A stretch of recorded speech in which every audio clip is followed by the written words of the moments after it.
Hello students, नमस्कार, सत श्री अकाल, आदाब। स्वागत है आप सभी का आपके फेवरेट चैनल डेफिनेट सक्सेस पाठशाला पर। और मैं हूं अभिषेक अग्रवाल, लेकर आया हूं एक और दमदार, एक और अमेजिंग सेशन क्लास 11th के बच्चों के लिए, जो बड़ा बेसब्री से इंतजार कर रहे हैं 10th बोर्ड के रिजल्ट के बाद कि अब सर 11th में पीसीएम ले लिया है, 11th में पीसीबी ले लिया, अब जरा केमिस्ट्री के बैक टू बैक लेक्चर्स आप दे दो। तो हाजिर हूं मैं केमिस्ट्री का एक और बहुत इंपॉर्टेंट टॉपिक लेकर, जिसका नाम है मोल कॉन्सेप्ट।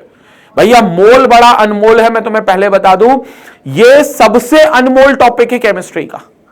और अगर एक केमिस्ट्री के एक पार्ट की बात करूं जिसको हम कहते हैं फिजिकल केमिस्ट्री, केमिस्ट्री वैसे 3 पार्टों में डिवाइड होती है भैया, फिजिकल केमिस्ट्री, ऑर्गेनिक और इनऑर्गेनिक। तो जो फिजिकल केमिस्ट्री है उसकी बैकबोन है मोल कॉन्सेप्ट।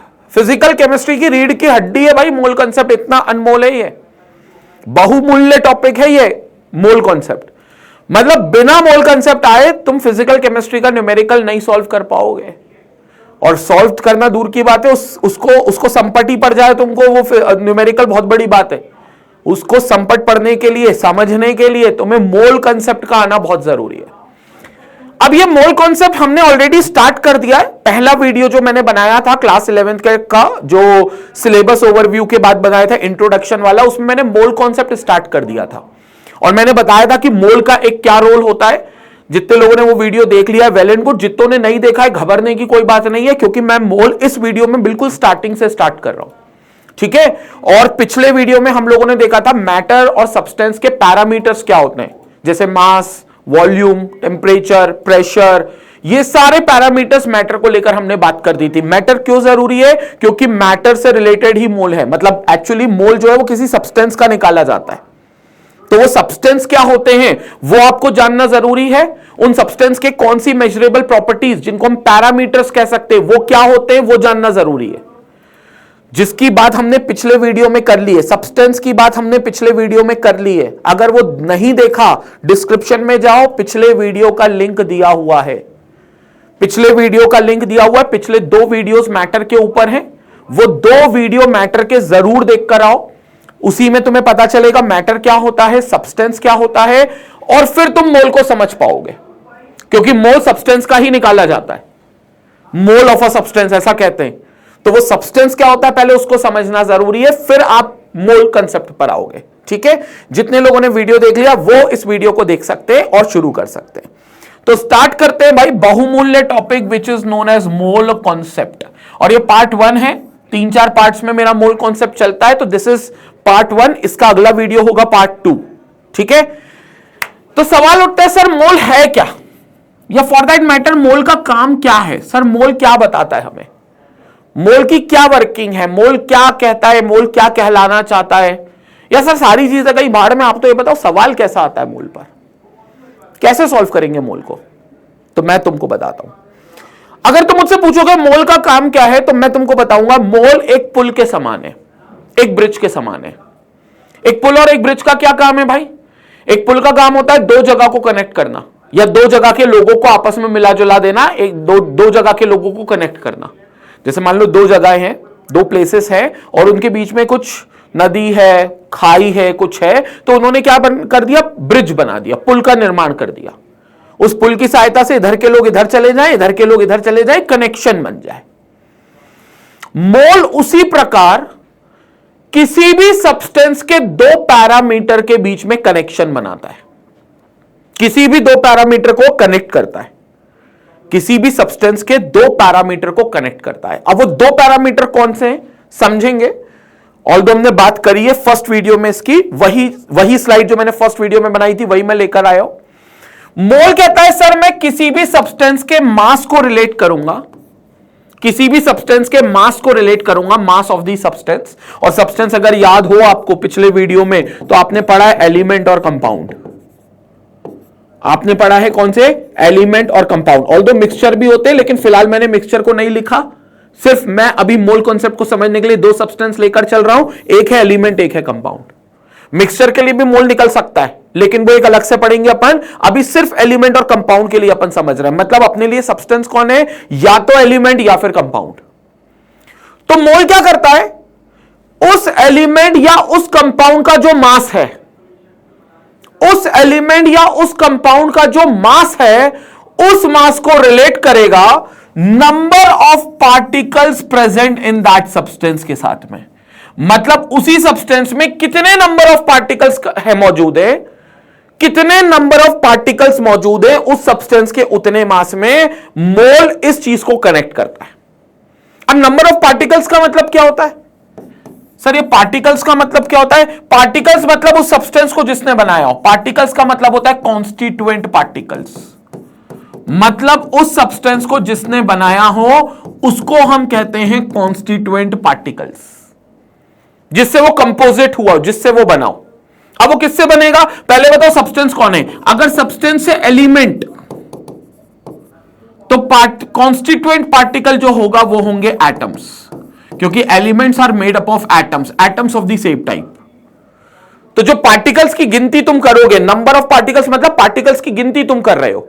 आपके पास मास है सब्सटेंस का, अब उसके अंदर तुम्हें पार्टिकल्स की गिनती करनी है। तो पार्टिकल्स की गिनती क्या करनी है? अगर एलिमेंट है तो तुम्हें पार्टिकल्स गिनने हैं एटम्स, एटम्स की गिनती करनी है।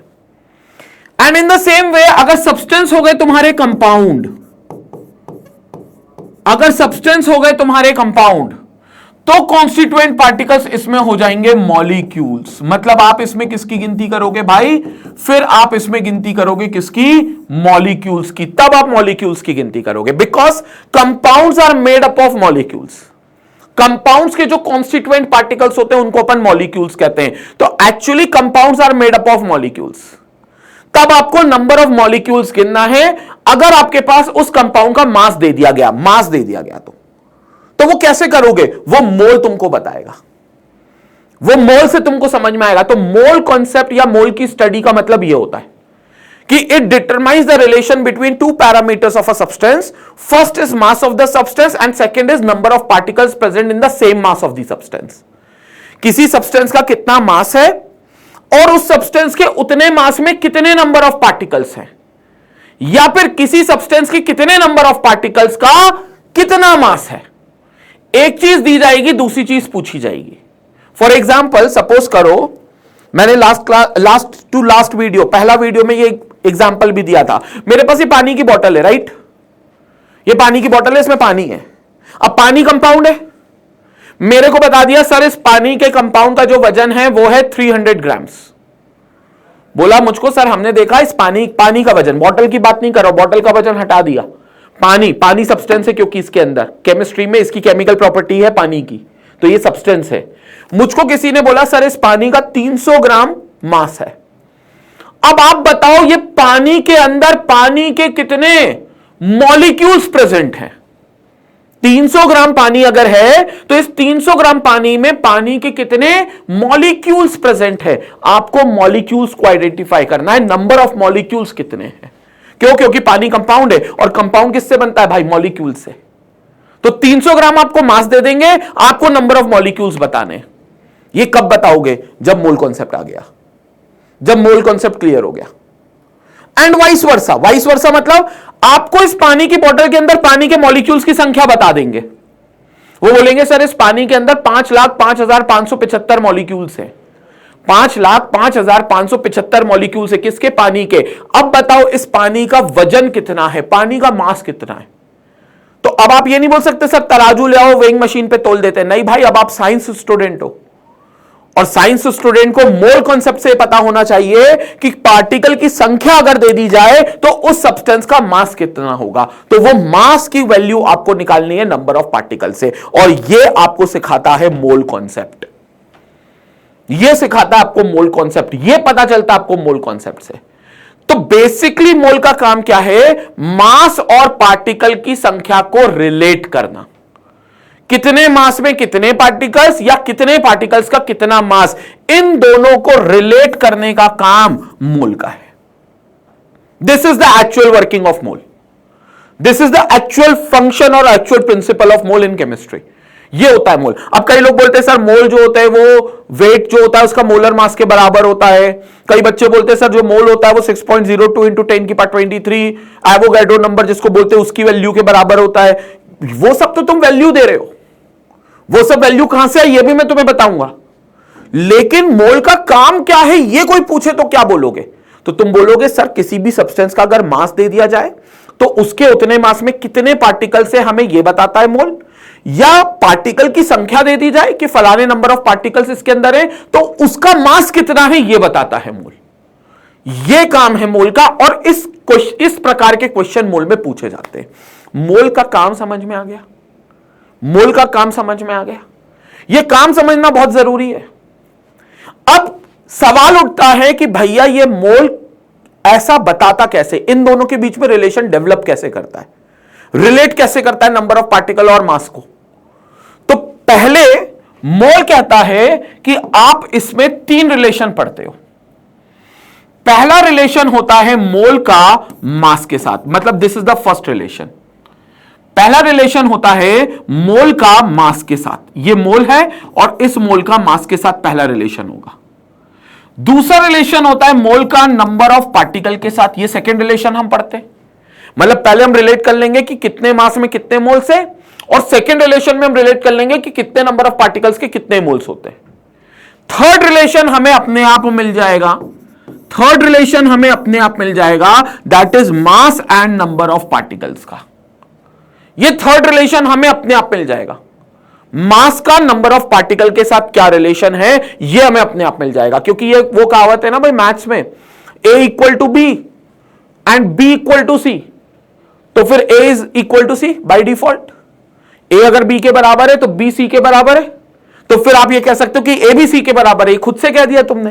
तो मैं तुम्हें रिलेशन बताऊंगा मोल का मास से, मोल का नंबर ऑफ पार्टिकल से, तो भैया मास और नंबर ऑफ पार्टिकल का खुद से निकल जाएगा, जो कि मोल का काम था रिलेशन बताना।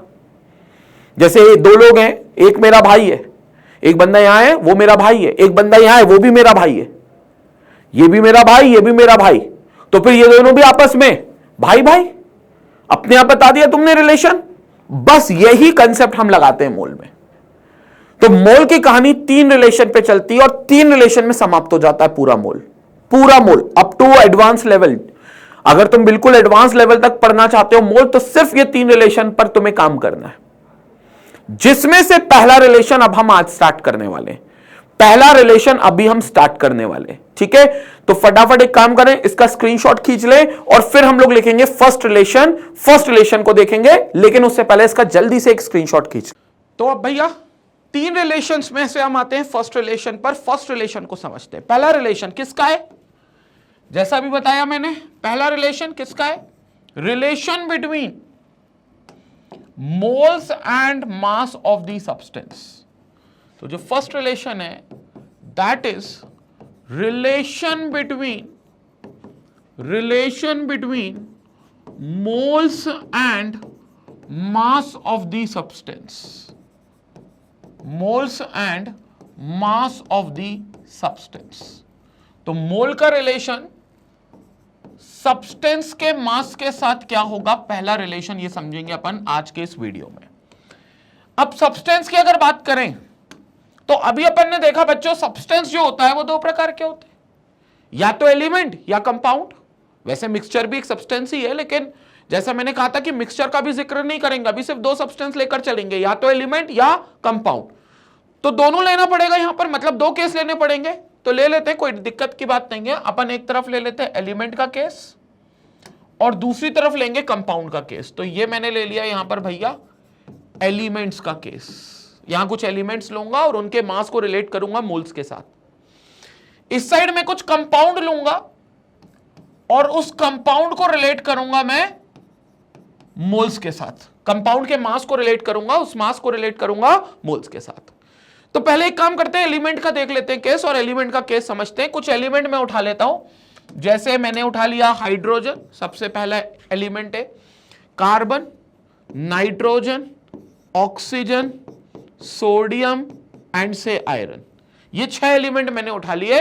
तुमको कुछ और पसंद आता है तो तुम कोई भी ले सकते हो, ऐसा नहीं कि मेरी पसंद पे तुम्हें चलना है। लेकिन फॉर एग्जांपल मैंने ये 6 एलिमेंट उठा लिए, मेरे बड़े फेवरेट है तो ये 6 मैं उठा लेता हूं। अब इन एलिमेंट के मास को रिलेट करना है मोल्स के साथ और रिलेशन देखना है इन एलिमेंट के मास का मोल के साथ। अब पहले तो ये सोचो कि यार एलिमेंट का मास क्या होगा, मतलब एलिमेंट का मास निकालेंगे कैसे।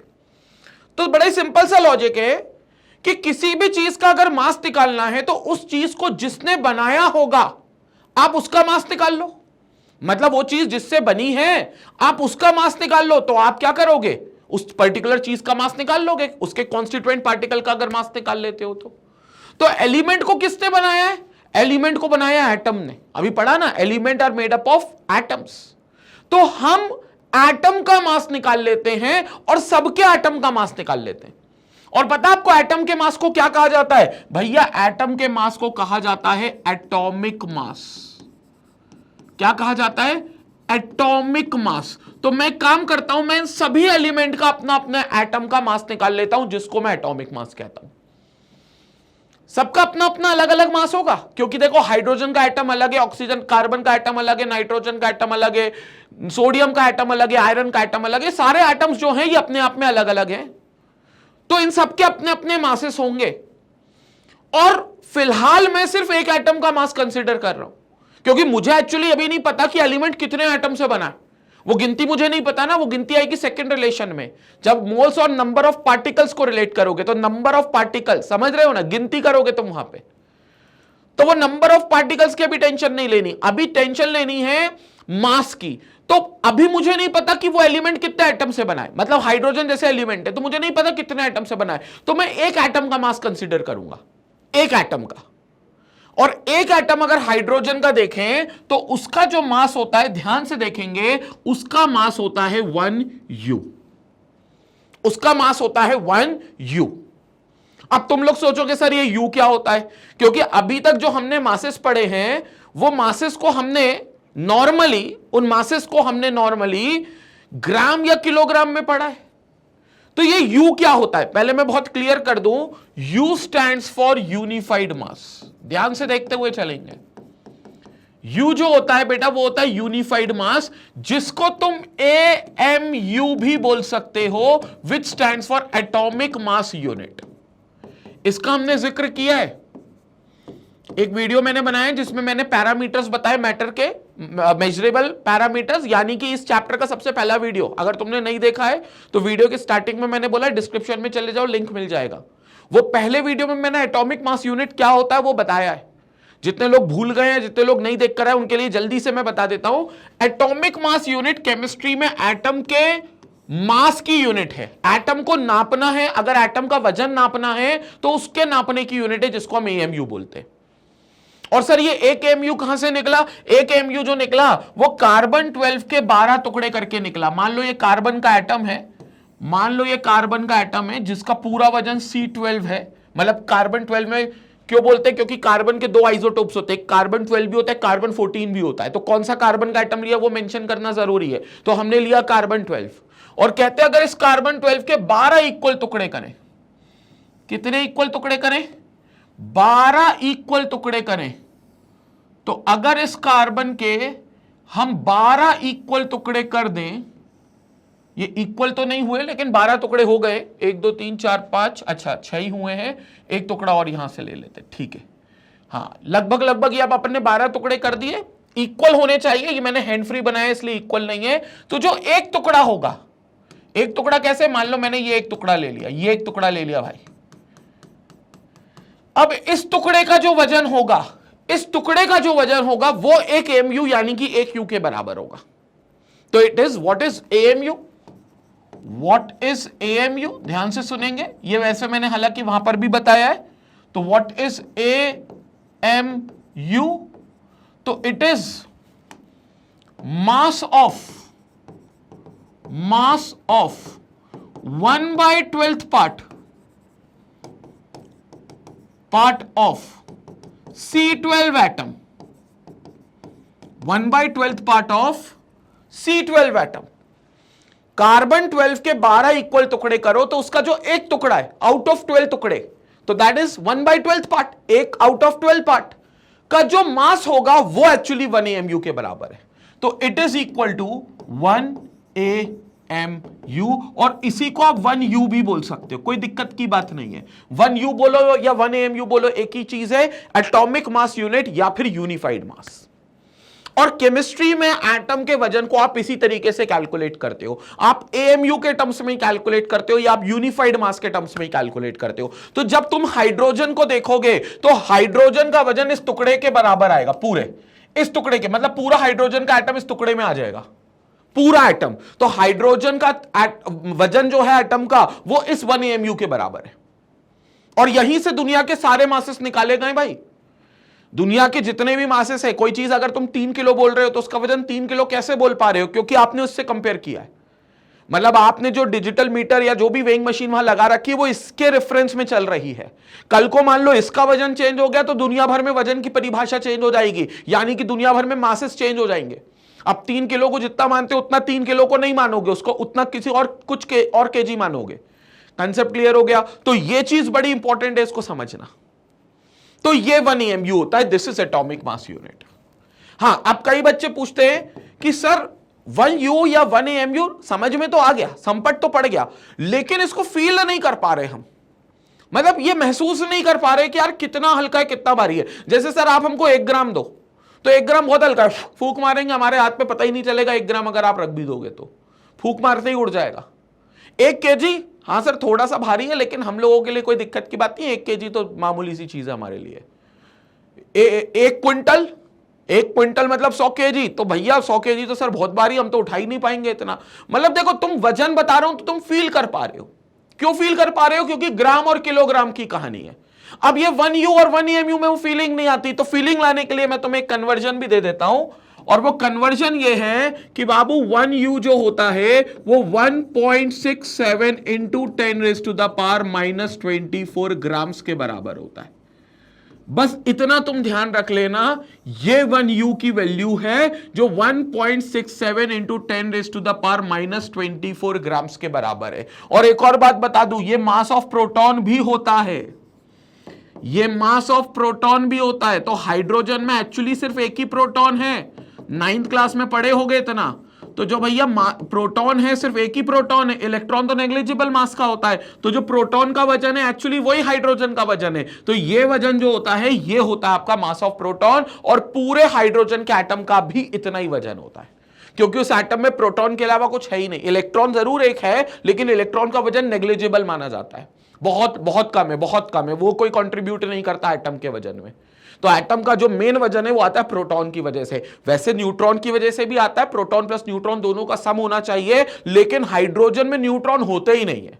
प्रोटियम की अगर मैं बात करूं तो हैवी हाइड्रोजन ड्यूटेरियम या ट्रीटियम की बात नहीं कर रहा हूं, प्रोटियम की बात कर रहा हूं। ड्यूटेरियम में फिर नहीं न्यूट्रॉन आएगा, वजन डबल हो जाएगा। ट्रीटियम में 3 गुना हो जाएगा क्योंकि 2 न्यूट्रॉन आएंगे। लेकिन अभी मैंने यहां जो H लिया है ये प्रोटियम का फॉर्म लिया हाइड्रोजन, तो इसका वजन भैया 1U है। That is 1 unified mass, that is single 1 AMU, single AMU, और this is equal to mass of proton. अब देखो इस वजन से क्या तुम्हें फीलिंग आ रही है कितना हल्का कितना भारी? आ रही होगी, क्योंकि अब ये नंबर तुम देख पा रहे हो बहुत ही छोटा नंबर है भाई ये, बहुत। अगर मैं इसको डेसिमल में लिखना चाहूं तो 0.000000000000000 कितनी बार? 23 बार बोलना पड़ेगा, फिर जाकर कहीं 167 ग्राम्स बोलना पड़ेगा।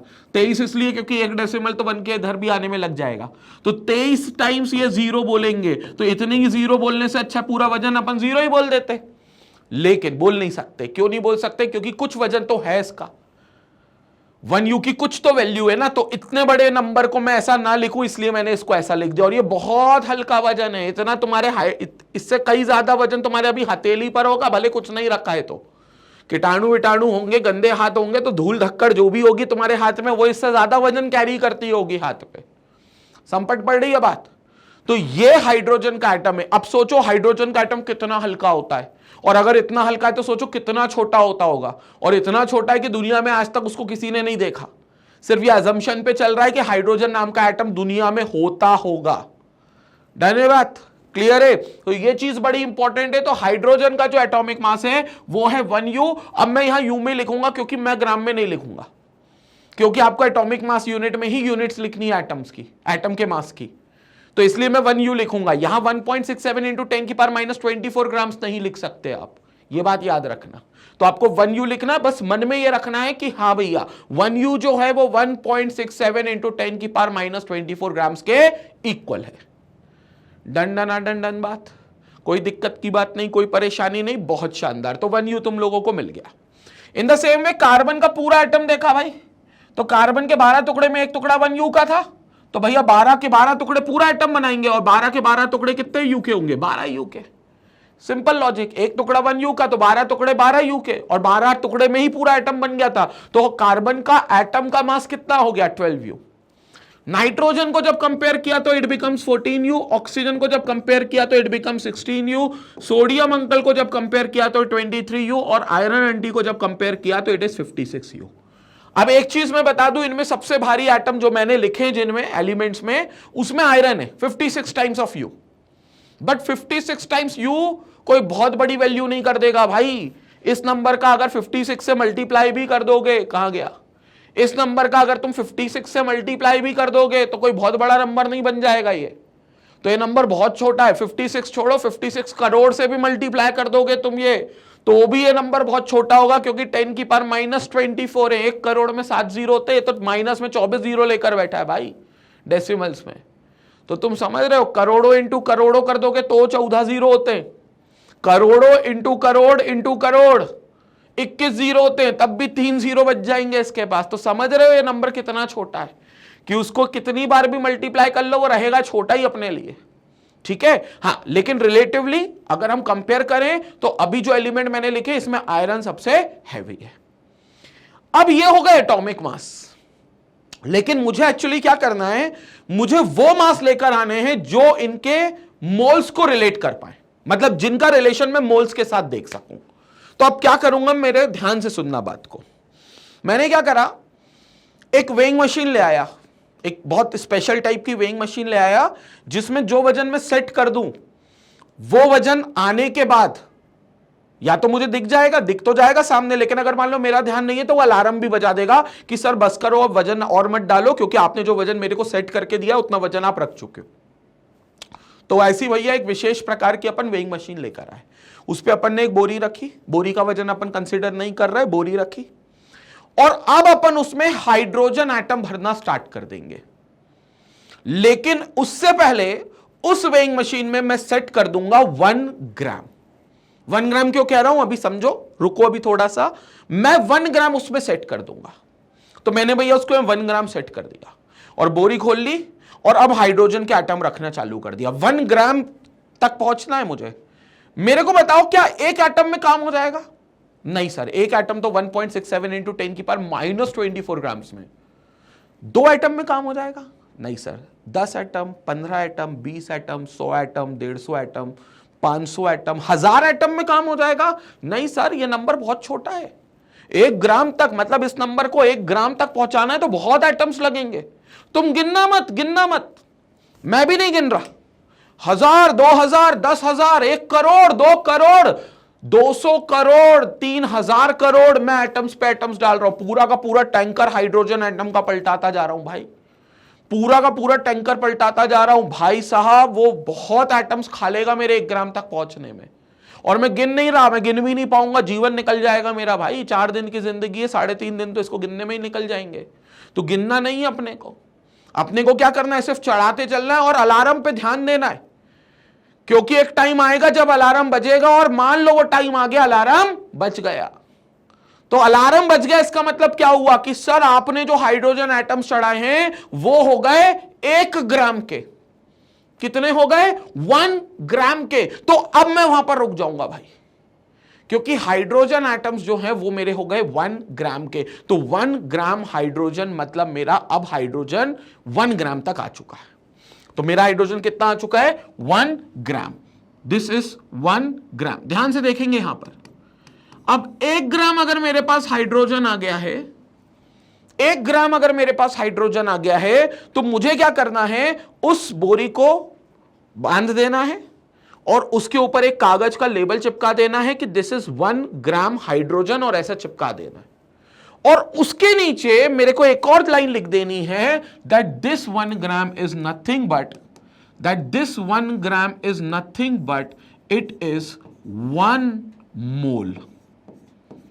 This 1 gram is nothing but it is 1 मोल। तो ये 1 ग्राम कुछ नहीं है, ये 1 मोल हाइड्रोजन को रिप्रेजेंट कर रहा है। यानी कि अब इस बोरी में मेरे पास जो हाइड्रोजन है वो हाइड्रोजन इस बोरी में मेरे पास 1 मोल का है।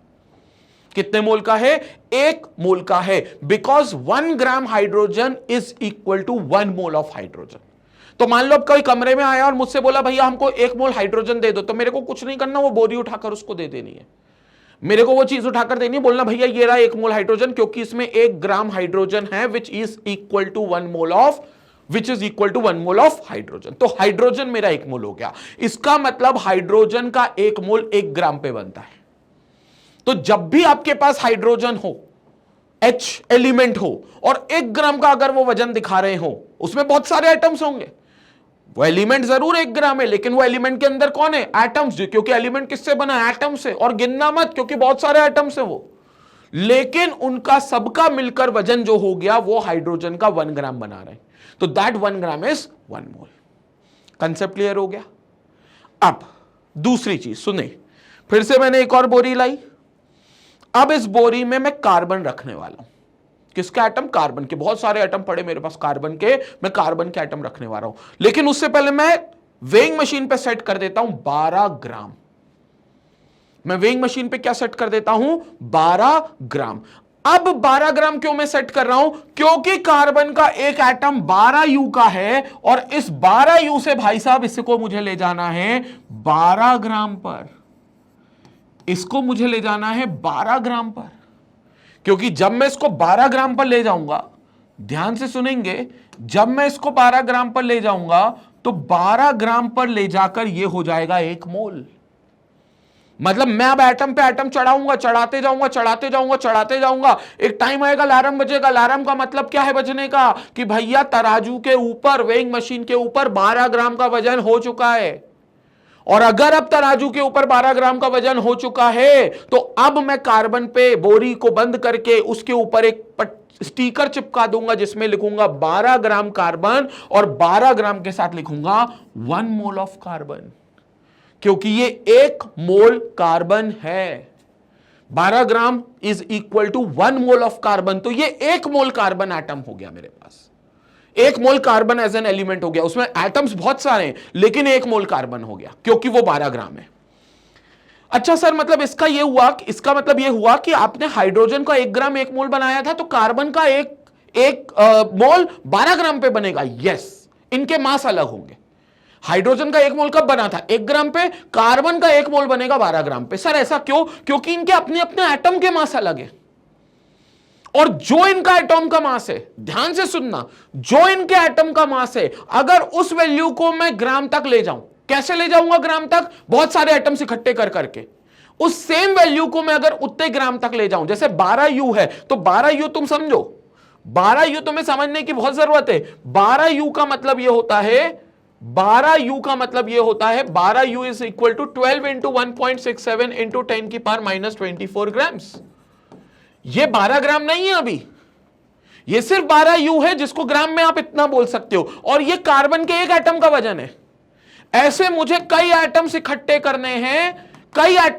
करने हैं कि ये जो वजन आ रहा है, ये कुल मिलाकर 12 ग्राम का वजन आ जाए, 12 ग्राम वजन आ जाए। अब ये 12 ग्राम से बहुत छोटा है, क्योंकि डेसिमल लगे 10 की पावर माइनस 24।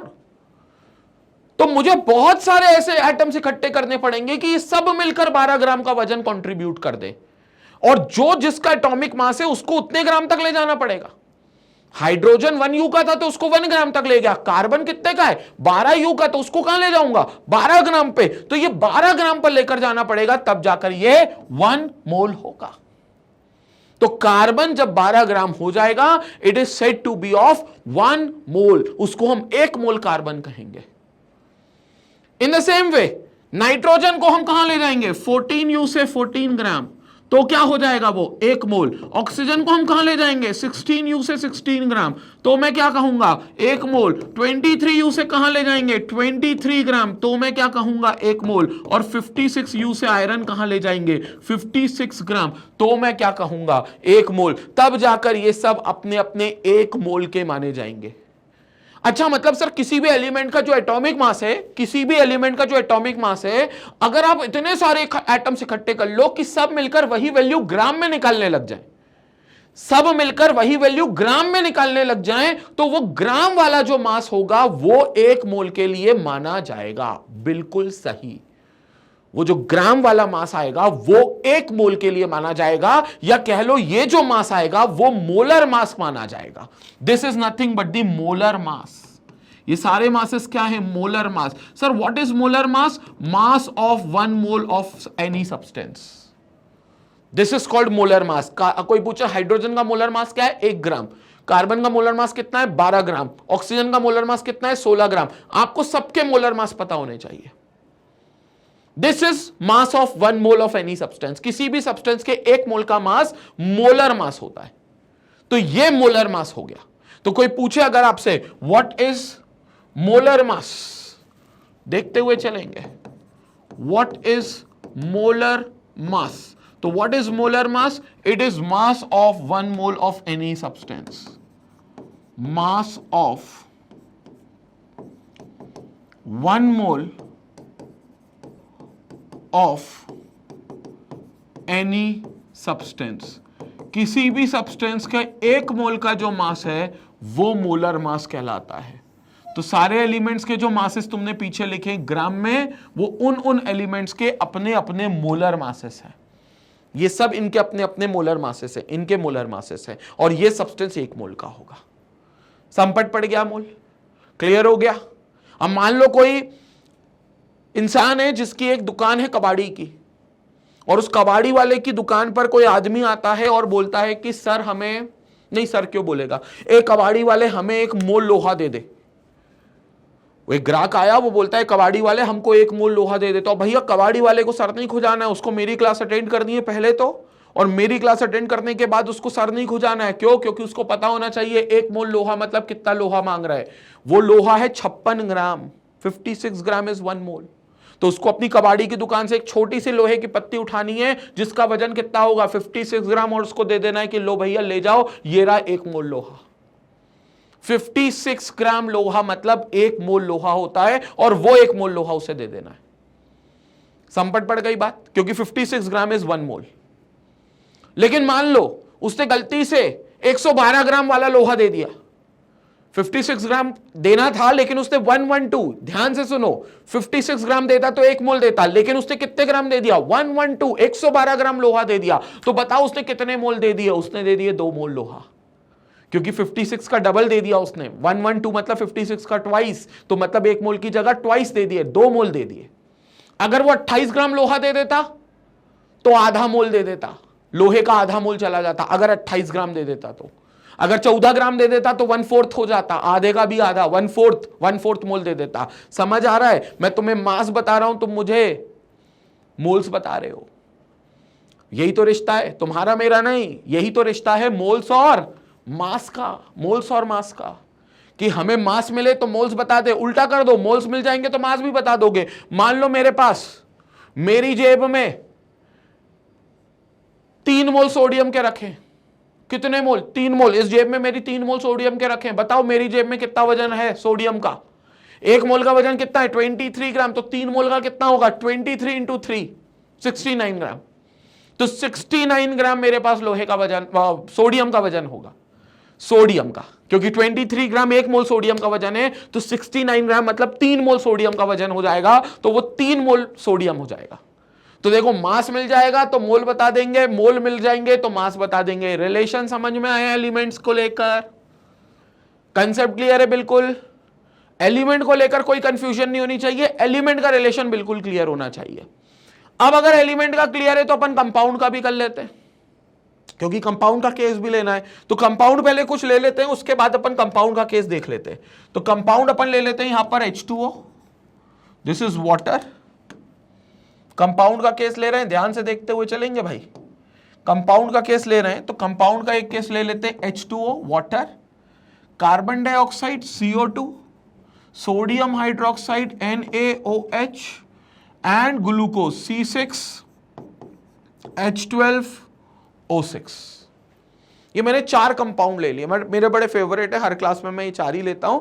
लेकिन तुम्हारे कोई और फेवरेट हो कंपाउंड, तुम वो भी ले लेना, कोई मनाही नहीं है भाई। तुम कोई सा भी कंपाउंड ले लेना, कोई प्रॉब्लम नहीं है। बस कंपाउंड मतलब तुम्हें समझ में आना चाहिए, एलिमेंट के कॉम्बिनेशन से बनने वाले कंपाउंड होते हैं। तो this is compound H2O, CO2, NaOH and C6H12O6। अब इन कंपाउंड के मास को रिलेट करना है मोल के साथ, राइट? इन कंपाउंड के मास को रिलेट करना है मोल के साथ। अब एक बात मेरे को बताओ, कंपाउंड को किसने बनाया है? क्योंकि जिसने उसको बनाया है उसके मास को रिलेट कर सकते हैं अपन, क्योंकि कंपाउंड का मास मतलब उसको बनाने वाले का मास। और कंपाउंड किससे बनते हैं? मॉलिक्यूल से। कंपाउंड किससे बनते हैं? मॉलिक्यूल से। तो बाबू यहां पर अपन क्या निकालेंगे? यहां पर अपन कंपाउंड का निकालेंगे मॉलिक्यूलर मास। यहां पर कंपाउंड का अपन निकालेंगे molecular mass. This is compound का मॉलिक्यूलर मास। क्यों? क्योंकि अपन मॉलिक्यूल का मास निकालने वाले हैं। और एक मॉलिक्यूल का कि बहुत सारे मॉलिक्यूल का? अरे एक मॉलिक्यूल का भैया, क्योंकि बहुत सारे तो पता ही नहीं ना कितने सारे। अभी तो ये मानकर चलते हैं अगर ये कंपाउंड है तो एक मॉलिक्यूल तो बियर मिनिमम होगा ही होगा। तो एक मॉलिक्यूल तो होगा, तो इसलिए जो कंफर्म है वो कर लो। तो अपन एक मॉलिक्यूल का मास लेकर चलते हैं। मॉलिक्यूल समझ में आ गया? मॉलिक्यूल समझ में आ गया? मॉलिक्यूल का मास कहलाता है मॉलिक्यूलर मास। तो मॉलिक्यूलर मास लेकर चलते हैं। अब पानी का मॉलिक्यूलर मास क्या होगा या कैसे निकलेगा? तो बड़ा सिंपल लॉजिक है। पानी का मॉलिक्यूलर मास मतलब समझते हुए चलना भाई। पानी के मॉलिक्यूलर मास का मतलब यह है कि पानी के मॉलिक्यूल का मास। और पानी का मॉलिक्यूल कैसा दिखता है? ध्यान से देखो, पानी के मॉलिक्यूल में एक हाइड्रोजन का एटम है, फिर एक ऑक्सीजन का एटम है, और फिर ऑक्सीजन का एटम आगे हाइड्रोजन के एटम से बॉन्डेड है।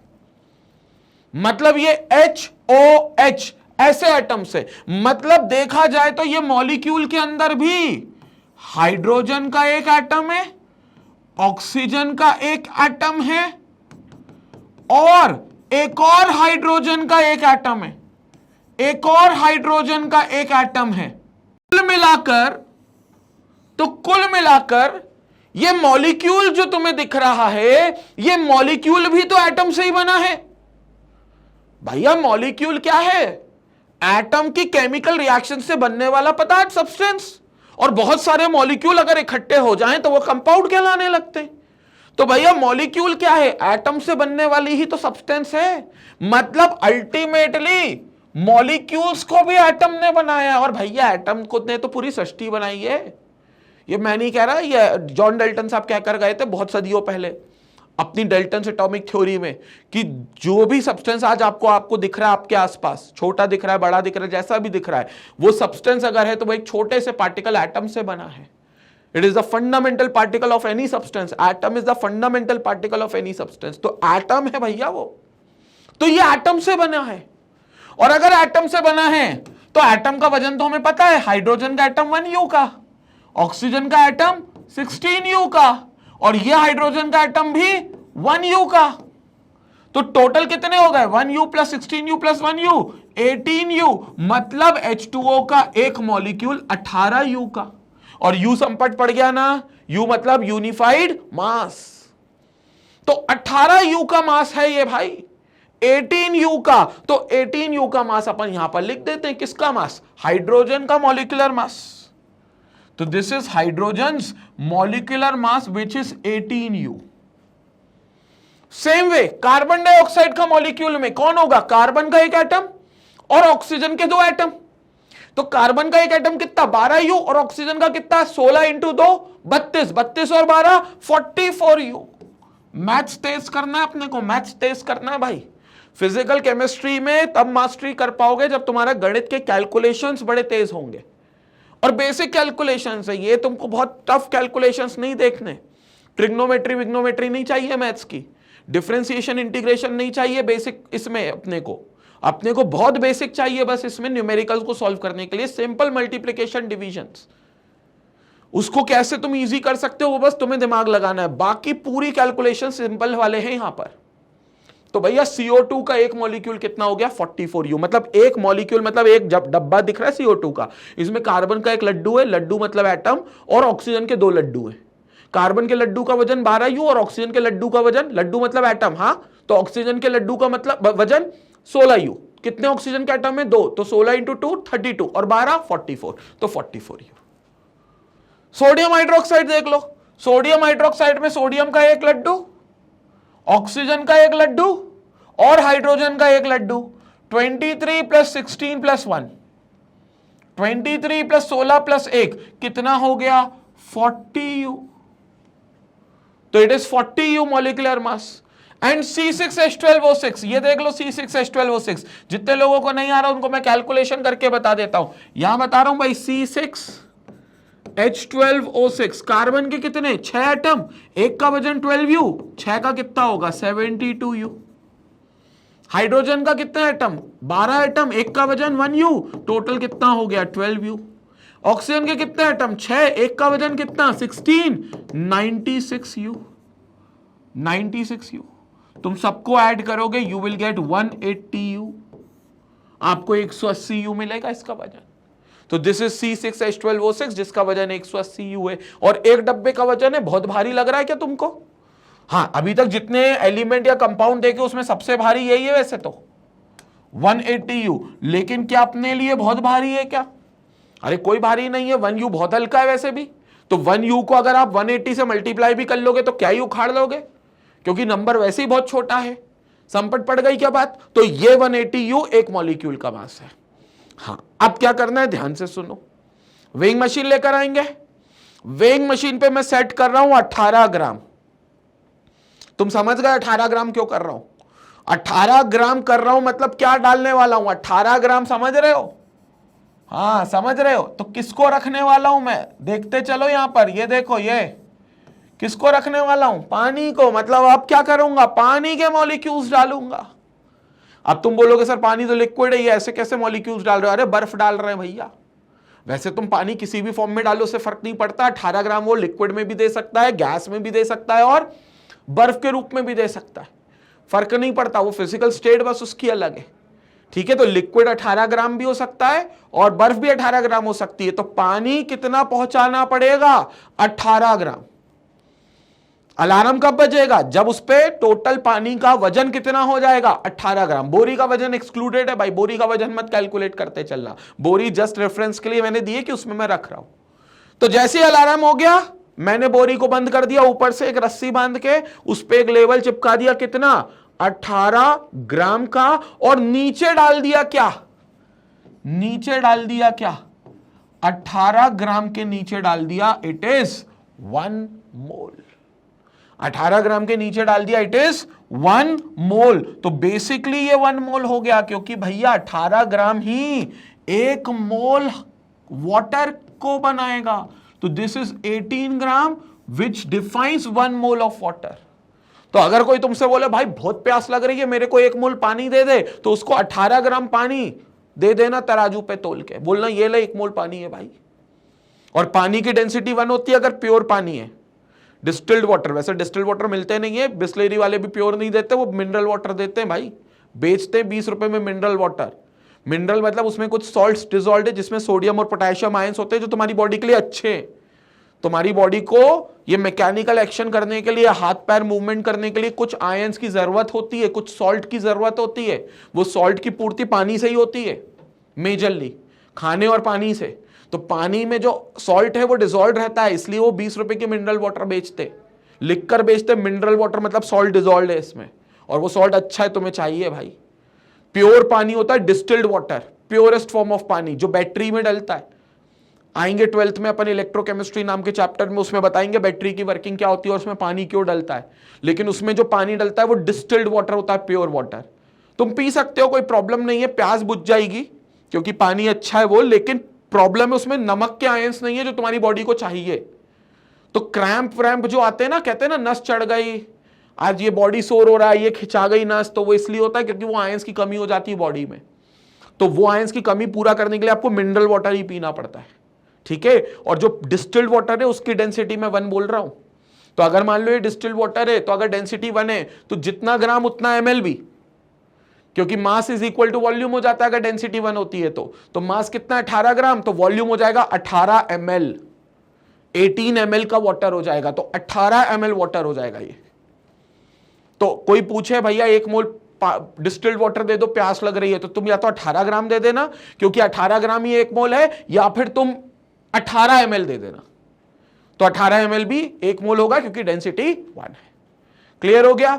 इन the same way carbon dioxide 44U से कहां पहुंच जाए अगर 44 ग्राम्स, तो ये भी कितना हो जाएगा 1 मोल।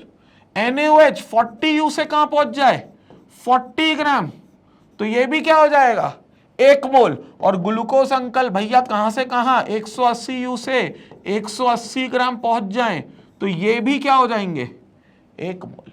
दिस इज 1 मोल। ये इनके मॉलिक्यूलर मास को ग्राम में पहुंचाया है, जबकि यहां पर इनके एटॉमिक मास को मैंने ग्राम में पहुंचाया था। सबके एटॉमिक मास को ग्राम में पहुंचाया था, क्योंकि एलिमेंट एटम से बनते थे, तो उनके एटॉमिक मास ग्राम में आ गए। जबकि कंपाउंड का मॉलिक्यूल होता है, मॉलिक्यूल से बनते, तो उसके मॉलिक्यूलर मास को मैंने ग्राम पे पहुंचाया।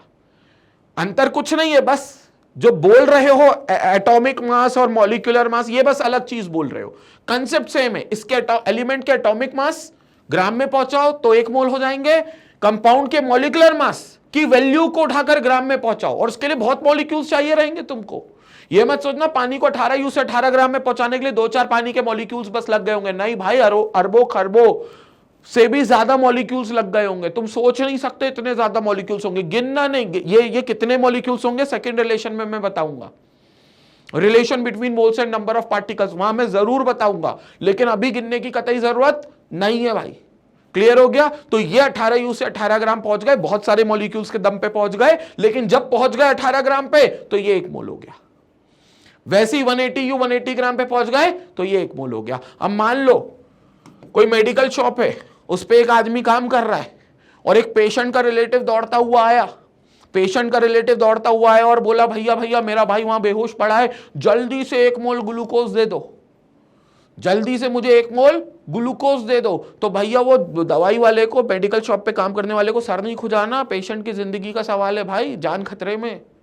उसको क्या करना है, उसको अपनी वेइंग मशीन पर एक कागज बिछाना है, पहले तो ग्लूकोज पाउडर का डब्बा उठाना है, और चम्मच से कितना 180 ग्राम ग्लूकोज तोलना है, पुड़िया बनाकर उसको दे देनी है, लो भैया बचा लो अपने भाई की जिंदगी, ये रहा 1 मोल ग्लूकोज। समझ में आ रहा है 1 मोल ग्लूकोज? क्योंकि 180 ग्राम मतलब 1 मोल ग्लूकोज होता है, तो 180 ग्राम उसको तोलकर दे देना, वो 1 मोल ग्लूकोज होगा। ये बन गया आपका मोल का रिलेशन। लेकिन मान लो आनन फानन में आपके हाथ कप कप आए, उस आदमी के हाथ कप कप आए जो दवाई की दुकान पे काम कर रहा है, और गलती से उसने 360 ग्राम तोलकर दे दिया उसको, 360 ग्राम तोलकर दे दिया, तो क्या हुआ? 360 ग्राम तोलकर दे देगा तो क्या हुआ भैया? वो जो भाई था उसका वो ओवरडोज से निपट गया, वो बात अलग है। लेकिन कितने मोल दे दिए? 2 मोल दे दिए। क्यों 2 मोल? क्योंकि 180 का डबल हो गया 360, 180 इंटू 2 360, तो उसने 1 मोल की जगह 2 मोल दे दिए। 90 ग्राम तोल देता तो, मान लो 90 ग्राम ग्लूकोज तोल कर दे देता तो आधा मोल हो जाता, क्योंकि 180 ग्राम इज 1 मोल, तो इसका आधा दे देता तो 1/2 मोल हो जाता। देखो मैं तुम्हें मास बता रहा हूं, तुम मोल बता पा रहे हो कि नहीं? यही तो रिश्ता है। अबे मेरा तुम्हारा नहीं, मोल और मास का, कि हमें मोल पता चले तो मास मिल जाए, मास पता चले तो मोल मिल जाए। मान लो अब ये पानी की बोतल, याद करो मैंने पानी की बोतल का जिक्र किया था तुमसे लेक्चर के स्टार्टिंग में। मान लो अब इस पानी की बोतल में, मान लो इस पानी की बोतल में 900 ग्राम पानी है, अज्यूम कर लो, पहले मैंने कोई और ग्राम बोला होगा, अभी ध्यान नहीं है, लेकिन मान लो अब इसमें 900 ग्राम पानी है, तराजू पे रखा और डिस्टिल्ड वाटर है, ये मैं मानकर चल रहा हूं कि डिस्टिल्ड वाटर है, तो इसमें 900 ग्राम पानी है। तो बताओ 900 ग्राम पानी मतलब कितने मोल्स हो गया? अब खुद सोचो, 900 ग्राम 18 ग्राम होता, 18 ग्राम होता तो 1 मोल होता, तो 900 ग्राम मतलब कितना हो गया? 50 मोल्स, 50 मोल्स, क्योंकि 50 मोल्स जो होंगे उसका वजन 900 ग्राम होगा। 5 मोल नहीं, 5 मोल का वजन 90 होगा। 18 इंटू 5, 18 इंटू 5, लेकिन 18 इंटू 50 करोगे तो 900 ग्राम आएगा। तो इस बोतल में पानी के 50 मोल्स मौजूद है, 50 मोल्स, 50 मोल्स। कंसेप्ट क्लियर हो गया? यह चीज बड़ी इंपॉर्टेंट है, इसको समझना। तो देखो मैंने मोल बताए, तुम मास बता रहे हो, मैं मास बताऊं तुम मोल बताओगे। यही तो रिश्ता है मोल और मास का, जो कि पहला रिलेशन है। और इस पहले रिलेशन पर जो तुम फॉर्मूला भी लिख सकते हो, जो बड़ा फेमस फॉर्मूला है और बहुत इंपॉर्टेंट है, बल्कि मैं तो कहता हूं 5 सितारा फॉर्मूला है भाई, बल्कि मैं तो कहता हूं 5 सितारा फॉर्मूला है, 5 स्टार फॉर्मूला है। क्या फॉर्मूला है? Moles is equal to given mass of the substance, किसी भी सब्सटेंस का जो गिवन मास है, गिवन मास कहां होगा भाई, क्वेश्चन में गिवन होगा, divided by it's molar mass, divided by it's molar mass. Given मास हमेशा क्वेश्चन में गिवन होगा, उस गिवन मास को डिवाइड कर देना किससे, उसी सब्सटेंस के मोलर मास से। तो ये फॉर्मूला जो बन जाएगा, ये मोल्स निकालने का फॉर्मूला बन जाएगा मास के दम पर, जो बड़ा इंपॉर्टेंट फॉर्मूला है और पूरी 12th क्लास में तुमको ये 5 स्टार फॉर्मूला यूज करना है। Given mass upon molar mass, given mass upon molar mass, given mass upon molar mass. Given मास कहां होगा बाबू, क्वेश्चन में दिया होगा, किसी ना किसी रूप में दिया होगा, या नहीं दिया तो कुछ हिंट दी होगी उसको निकालने की, मतलब कहीं ना कहीं क्वेश्चन से ही तुम निकाल कर लाओगे गिवन मास। और मोलर मास कहां होगा भैया, ये तुम्हारे दिमाग में होगा, क्योंकि ये मोलर मासेस थे, ये मोलर मासेस है ग्राम वाले, ये मोलर मास है, ये भी मोलर मास है, ये जो है ये भी इसके मोलर मास है, क्योंकि मोलर मास तो सब्सटेंस के होते हैं, सब्सटेंस तो एलिमेंट कंपाउंड दोनों ही, बस ये मोलर मास किसके, एलिमेंट के, और ये मोलर मास किसके, कंपाउंड के। तो ये भी मोलर मास है, क्योंकि it is a mass of 1 mole of the substance. ये क्या मास है, this is the mass of 1 mole of the substance, तो 1 मोल ऑफ द सब्सटेंस मतलब मोलर मास। ये भी 1 मोल के मास थे, तो ये भी मोलर मास, ये मोलर मास ऑफ एलिमेंट, ये molar mass of compound. Clear हो गया। तो मोलर मास निकालने के लिए तुम्हें जरूर पता होना चाहिए, जैसे मोलर मास मॉलिक्यूल से निकाला, मॉलिक्यूल के मास से, तो वो मॉलिक्यूल का मास तुम्हें पता होना चाहिए, और मॉलिक्यूल का मास पता करने के लिए तुम्हें इनके एटम्स के मास पता होने चाहिए। जैसे कार्बन का 6, तो मैंने यहां कैलकुलेशन जब किया था तो मैंने लिखा था, जब मैंने यहां कैलकुलेशन किया था तो देखो कार्बन का 6, एटम का 12 मास, तो एक का एटम का 12 मास है, तो 12 × 672, ये मैंने निकाला अपने दिमाग से। हाइड्रोजन का एक का 1 होता है, तो टोटल 12 एटम थे, 12 एटम थे तो 12 U। ऑक्सीजन का 1 का 16 होता है, और कितने एटम है, 6, तो मैंने 6 × 16 यानी कि 96 U। तो मुझे इनके सबके एटॉमिक मास पता होने चाहिए, और मोटे मोटे में तुम्हें बहुत क्लियर बता दूं, फर्स्ट 20 एलिमेंट्स के मास बिल्कुल पता होने चाहिए। डोंट एक्सपेक्ट कि एग्जाम में तुम्हें दिए जाएंगे, पहले 20 एलिमेंट के तुम्हें मास पता होने चाहिए। बिल्कुल एक्सपेक्ट मत करना कि ये मास तुम्हारे पास पहले से दिए जाएंगे, कतई नहीं दिए जाएंगे, कभी नहीं दिए जाएंगे। तो उसको आपको पता होना चाहिए, और वो मास आपको डायरेक्ट लिखना पड़ेगा। अब उसके लिए मैं हेल्प ये कर देता हूं तुमको कि अगर तुम्हें first 20 elements bye atomic number याद है, अगर ये भी याद नहीं है तो प्लीज भैया ये तो याद कर लो, first 20 elements with their atomic number proper sequence में, और सिंबल के साथ नहीं कि वो हाहेली बेब कनफनी नामगल सी पसकलर कक्का। अभी तुम ये याद वाद कर लेते हो सिंबल इम्बल से, या वो जिंगल बना लेते हो, कोई हीना ने लीना को मक्का भेजा ये करके वो करके, भाई ये कुछ जिंगल नहीं बनाना तुमको, ठीक है। बड़ा सिंपल है, पहले 20 जिंगल बनाओ आगे के लिए, जो बहुत कॉम्प्लिकेटेड है, 3D series, 4D series, 5D, 6D, 4F, 5F, इनके लिए जिंगल बनाते हैं। नहीं तो आपको जरूरत नहीं है फर्स्ट 20 में जिंगल बनाने की, इनको प्रॉपर नाम के साथ याद होने चाहिए। कैसे, hydrogen, helium, lithium, beryllium, boron, carbon, nitrogen, oxygen, fluorine, neon, sodium, magnesium, aluminium, silicon, phosphorus, sulphur, chlorine, argon, potassium, calcium, बस ये 20 है। और अब अगर नंबर तुम्हें याद हो गए तो लगभग लगभग इनके डबल कर लोगे तो आपको मासेस मिल जाएंगे, लगभग लगभग डबल कर लोगे तो मास मिलेंगे। जैसे कार्बन का नंबर 6, डबल करो 12, मास आ गया 12, ठीक है। ऑक्सीजन का नंबर कितना है, 8, डबल करो 16, मास आ गया 16, ठीक है। नाइट्रोजन का नंबर कितना है, 7, डबल करो 14, मास आ गया 14। ऑलमोस्ट इसलिए बोल रहा हूं क्योंकि कुछ एलिमेंट के एग्जैक्टली डबल नहीं है। जैसे सोडियम का नंबर क्या है, 11, 11 का डबल 22, लेकिन सोडियम का वजन 23 है। यहां देखो सोडियम का वजन 23 है, क्लियर हो गया। तो कुछ के डबल है, कुछ के नहीं है। हाइड्रोजन का याद रखना, एक ही मास है और एक ही नंबर है, उसका डबल मत कर देना, नहीं तो 2 कर दोगे वजन, एक ही ग्राम है। हाइड्रोजन तो ऐसे भी याद हो जाएगा, ठीक है। तो 20 तक तुम्हें सबके जो मास होते हैं वो याद होने चाहिए, फर्स्ट 20 एलिमेंट्स, नंबर भी, एटॉमिक नंबर भी और एटॉमिक मास भी। बस अब उन्हीं मास को तुम ऐड कर लो, और ज्यादातर कहानी फर्स्ट 20 में आ जाएगी। अगर हाँ 20 से बाहर कोई एलिमेंट आ गया तो तुम्हें उसका मास फिर देंगे, क्योंकि वो एक्सपेक्टिंग करेंगे पूरे पीरियोडिक टेबल में सब एलिमेंट का मास तुम्हें पहले से पता होगा। नहीं पता चल सकता भाई, वो नहीं पता होगा। तो तुम्हें क्या करना पड़ेगा, तुम्हें सिर्फ फर्स्ट 20 तक याद करना पड़ेगा। अगर 20 से बाहर उन्हें दिया तो उसका वजन वो लोग पेपर में देंगे, तो वो मास उसको कंसीडर कर लेना फिर। क्लियर हो गया। तो ये चीज समझना बहुत जरूरी है। तो ये चीज समझ में आई तुमको, 1 मोल कि 1 मोल कैसे निकालते हैं। तो दुनिया में किसी भी एलिमेंट का जो एटॉमिक मास है, जो कि यूनिफाइड मास और एएमयू में होता है, अगर हम इतने एटम्स इकट्ठे कर ले कि वही वैल्यू ग्राम में आ जाए, जो एटॉमिक मास की वैल्यू दी है यू में, वही वैल्यू ग्राम में आ जाए, तो वो एलिमेंट 1 मोल हो जाएगा। और जो ग्राम वाली वैल्यू लिख रहे हो, मतलब मास की, वो वाली वैल्यू मोलर मास हो जाएगी उस एलिमेंट के लिए, और वो मास 1 मोल हो जाता है। इन द सेम वे कंपाउंड के लिए जो उसके मॉलिक्यूलर मासेस हैं, जो कि यूनिफाइड मास में होंगे, वो वैल्यू को इतने मॉलिक्यूल्स इकट्ठे करते जाओ कि वो वैल्यू आ जाए ग्राम में।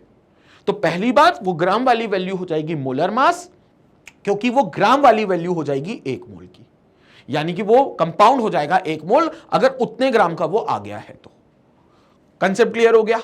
और नहीं क्लियर हुआ, कुछ भी अगर डाउट है तो बस ये फॉर्मूला बिल्कुल मत भूलना, ये फॉर्मूला सर्वोपरि है, ये फॉर्मूला हमेशा काम आएगा। गिवन मास अपॉन मोलर मास पहले पन्ने पे लिख लो, जो तुमने फ्रंट पेज छोड़ा होगा ना, एक होता है ना शगुन का एक पेज छोड़ देते हो तुम, तो उसमें लिख दो भाई moles is equal to given mass upon molar mass. पहला फॉर्मूला है ये। ऐसे मैं तुम्हें 3 फॉर्मूले दूंगा ओवरऑल मोल्स को निकालने के अलग अलग कंडीशन पे, लेकिन उन तीनों में सबसे ज्यादा यूज 70 to 80% टाइम्स ये यूज होगा। मोल्स का यही फॉर्मूला 70 से 80% ये यूज होगा, तो ये फॉर्मूला बड़ा इंपॉर्टेंट है। तो क्या पहला रिलेशन अपने को मैं मानकर चलूं क्लियर हो चुका है? Relation between moles and mass of the substance एकदम क्लियर हो चुका है। तो लपक के क्या करेंगे अपन, इसका स्क्रीनशॉट लेंगे, इसका तो ले चुके थे, इसका स्क्रीनशॉट लेंगे। हर एक पेज का मैं स्क्रीनशॉट तुम्हें बताता चलूंगा और स्क्रीनशॉट लेते हुए चलेंगे। दूसरा, ये स्क्रीनशॉट खींचो भाई जल्दी से, ये तो बिल्कुल 5 स्टार, तुम तो बल्कि मैं तो कहता हूं 10 स्टार बना लो तुम तो, मैंने 5 बनाए, तुम 10 बना लो। 10 स्टार फॉर्मूला है moles equal to given mass upon molar mass. ठीक है, आगे ये देख लो, मोलर मास की डेफिनेशन मैंने यहां पर लिखवाई है, ये बड़ी इंपॉर्टेंट डेफिनेशन है, क्योंकि कई बार स्कूल के मार्क्स आप पूछ लेते हैं व्हाट इज मोलर मास, तो it is mass of 1 mole of any substance. ठीक है, ये वाला स्क्रीनशॉट ले लो। मैंने मॉलिक्यूल का मास कैसे निकालना है ये बताया है यहां पर, पानी का मॉलिक्यूलर मास कैसे निकालना है, ये वाले स्क्रीनशॉट ले लो भाई। ठीक है, फिर ये ले लो, क्योंकि इसमें ये तो आती है स्कूल के मार्ट साहिबा का फेवरेट क्वेश्चन है, एक एएमयू क्या होता है, actually what is 1 AMU, how will you define AMU. तो डेफिनेशन यहां से बनती है, it is the mass of 1/12 part of C12 atom. ऐसे टुकड़ा करके बता देना, कार्बन के 12 टुकड़े कर देना, एक एटम गोला बना देना, 12 टुकड़े कर देना, एक टुकड़े का वजन जो है वो 1 एएमयू के बराबर होता है। ठीक है, ये रखा एसआई सिस्टम के म्यूजियम में, मतलब ये प्रोटोटाइप है मास का, इसके हिसाब से दुनिया के सारे मासेस चलते हैं। क्लियर हो गई? डन बात। तो पहला रिलेशन इसके साथ हमारा बिल्कुल क्लियर हो चुका है बच्चों। उम्मीद करते हैं रिलेशन 1 आपको संपट पड़ गया होगा, क्या मोल होते हैं और उनका किस मास पर वो 1 मोल माने जाएंगे, चाहे कोई एलिमेंट हो चाहे कोई कंपाउंड हो, तो उनका 1 मोल कितने मास पे माना जाएगा या कितने मोल का कितना मास होगा, ये भी आपको पता चल गया है। अब अगर ऐसे क्वेश्चन आए कि इतना वजन इस कंपाउंड का या इस एलिमेंट का दिया है तो आइडेंटिफाई नंबर ऑफ मोल्स, तो निकाल लोगे।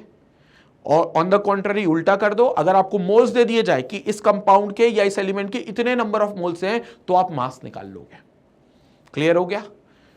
ठीक है ना, ये चीज कैसे करोगे ये भी मैं बता देता हूं। फॉर्मूला कहां था, ये था moles is equal to given mass upon molar mass. अब मान लो तुम्हें मास निकालना है, यहीं से गिवन मास निकालना है, तो क्या करोगे, mass will be equal to, ये गिवन मास है, मतलब अब तो गिवन नहीं होगा ना, इसलिए गिवन बोलना सही नहीं है क्योंकि तुम्हें मास निकालने को बोल दिया। तो मास निकालने के लिए फिर क्या करोगे, मोल्स को मोलर मास से मल्टीप्लाई कर दोगे, ये ऊपर चला जाएगा ना, तो this becomes mass into molar mass. बस मोलर मास तुम्हें पता होना चाहिए, जिसके लिए मैंने तुम्हें बता दिया, तो ये मास निकल जाएगा। जैसे अभी मैंने तुमको बोला था कि मान लो अभी एक एग्जांपल और दे देता हूं, मान लो मैंने अभी 10 मोल CO2 रिलीज करी, अभी मैंने फूंक मारी ना, तो मैंने ब्रीथ आउट किया, तो CO2 निकलती है, तो मैंने 10 मोल CO2 रिलीज करी अपने लंग्स से। अब बताओ मेरे लंग्स पे, मेरे फेफड़ों पे कितना वजन हल्का हो गया होगा, कितना वजन कम हो गया होगा। तो बड़ा सिंपल है, कैसे करेंगे, कितने मोल CO2 रिलीज करी, 10, ठीक है, 10 मोल CO2 रिलीज करी। मास का फॉर्मूला, मास निकालना है मुझे, मोल्स इनटू, या ऐसा कर लो, एक ही फॉर्मूला तुमने याद किया होगा, moles is equal to given mass upon molar mass, given mass upon molar mass, ये फॉर्मूला तुमने लिखा हुआ है, याद हो गया होगा अब तक। कितना CO2 मैंने रिलीज किया भाई फेफड़ों से? 10 मोल। मास मुझे नहीं पता, assume it to be x। Molar mass CO2 का अभी निकाला 44। कार्बन डाइऑक्साइड का मोलर मास निकाला ना अभी, यहां पर देखो कहां पर निकाला, ये 44 ग्राम निकाला। तो CO2 का मोलर मास कितना निकाला? 44। तो 44, तो भैया x की वैल्यू क्या हो गई? x is equal to 10 into 44, कितने ग्राम? 440 ग्राम। मतलब जब मैंने ब्रीथ आउट किया, फूक मारी, तो मैंने अपने फेफड़ों से 10 मोल CO2 अगर निकाली तो मेरे फेफड़ों से 440 ग्राम वजन हल्का हो गया होगा, क्योंकि 440 ग्राम CO2 निकल गई, क्योंकि 10 मोल CO2 मतलब 440 ग्राम। तो देखो तुम्हें मोल दे दिए थे 10 मोल, वजन निकालना था। वजन दे देते मान लो 440, वजन लगते हैं 440 upon molar mass 44, 44, 440 upon 44, 10 moles आ जाते हैं। समझ में आ रहा है? तो मास देंगे तो मोल निकल जाएगा, मोल देंगे तो मास निकल जाएगा। कंसेप्ट क्लियर है एकदम? तो ये था हमारा पहला वीडियो मोल और मास के रिलेशन के ऊपर। अब इसका अगला वीडियो हम लोग क्या देखने वाले हैं? मोल्स का नंबर ऑफ पार्टिकल से क्या रिलेशन है, कि कितने नंबर ऑफ पार्टिकल्स पे कितने मोल्स होंगे या कितने मोल में कितने पार्टिकल्स मौजूद होंगे। ये सेकेंड रिलेशन होगा जो अब अपन को देखना है। अभी तक अपन वो तराजू के ऊपर बोरी में रखते जा रहे थे, गिन नहीं रहे थे ना कुछ, कि कितने एटम्स कितने कंपाउंड्स, कुछ नहीं गिन रहे थे। अब गिनना पड़ेगा। अब काउंटिंग, मतलब अब काउंटिंग कर भी पाएंगे कि नहीं, क्योंकि वो तो संख्या बहुत बड़ी है ना। काउंटिंग करते करते 3.5 दिन लग जाते हैं 4 दिन की जिंदगी में। तो गिनेंगे कि क्या करेंगे वो सेकेंड रिलेशन में बात करेंगे कि, लेकिन सेकेंड रिलेशन में हम मोल और नंबर ऑफ पार्टिकल्स का रिलेशन बताएंगे। डन बात। तो बाकी वीडियो तुम्हें पसंद आया है तो प्लीज लाइक करें। वीडियो जब अपलोड हो जाए तो प्लीज कमेंट करके अपना फीडबैक जरूर दें। क्या तुम्हें समझ में आया है, कैसा समझ में आया है, अगर नहीं समझ में आया है तो कौन सा पार्ट तुम्हें समझ में नहीं आया है। मैं वीडियो के कमेंट जरूर पढ़ता हूं, भले मैं वहां रिप्लाई ना करूं, कोशिश करता हूं रिप्लाई भी कर दूं। कई बच्चों को मैंने रिप्लाई भी किया है, बट अगर रिप्लाई ना भी करूं तो मैं कमेंट जरूर पढ़ता हूं और मेरे को तुम्हारे डाउट्स मेरे तक पहुंच जाते, तो मुझे पता चल जाता है कि हाँ यार ये कुछ डाउट्स हैं बच्चों के, और वो डाउट्स जो हैं वो मैं अगली लाइव क्लास में या फिर अपनी रिकॉर्डेड क्लास में कैटर कर लेता हूं कि ये बच्चों को हो सकता है उस लेक्चर में डाउट आ गए हो, तो जैसे रिकॉर्ड कर रहा हूं तो इस दौरान मुझे वो याद रहता है और मैं आपको यहीं पर कैटर कर देता हूं। तो ये बहुत जरूरी है, डाउट्स अपने पूछते हुए चलेंगे कमेंट में, और जो भी फीडबैक आपको लगता है जेन्युइन कमेंट में देते चलेंगे। और इतना ही नहीं, आपको ये सेशन और इस चैनल का लिंक शेयर करना अपने सभी फ्रेंड्स के साथ, स्कूल के, कोचिंग के, कॉलोनी के, सोसाइटी के, जो तुमने व्हाट्सएप ग्रुप बनाए, जो टेलीग्राम चैनल्स बनाए, जो इंस्टा की प्रोफाइल्स तुम लोगों ने बना रखी है, लड़कों ने लड़की वाली प्रोफाइल्स जो बना रखी हैं, जिनसे तुम चिट चैट्स करते हो, उनको भी शेयर कर दो। बोलो मेरा फेवरेट यूट्यूब चैनल है डेफिनेट सक्सेस पाठशाला का, तुम भी इसको सब्सक्राइब करो, नहीं तो मैं बात करना बंद कर दूंगी या कर दूंगा। जो भी तुम जो जेंडर बन के बात कर रहे हो तो तुम ऐसा बोल देना। तो अपने को चाहिए अब फुल इज्जत, क्योंकि अपने को चाहिए अब बहुत सारे सब्सक्राइबर्स। तो भैया ये जाकर डंका बजा दो, ढोल पीट दो कि अब हमको ये चैनल को जितना हो सके सब्सक्राइब करवाना है, लोगों तक जितना हो सके चैनल को स्प्रेड करना है, लोगों तक पहुंचाना है। ठीक है, तो इसी तरीके से अपना प्यार और सपोर्ट देते रहें। Stay tuned, stay connected. Thank you students, thank you so much.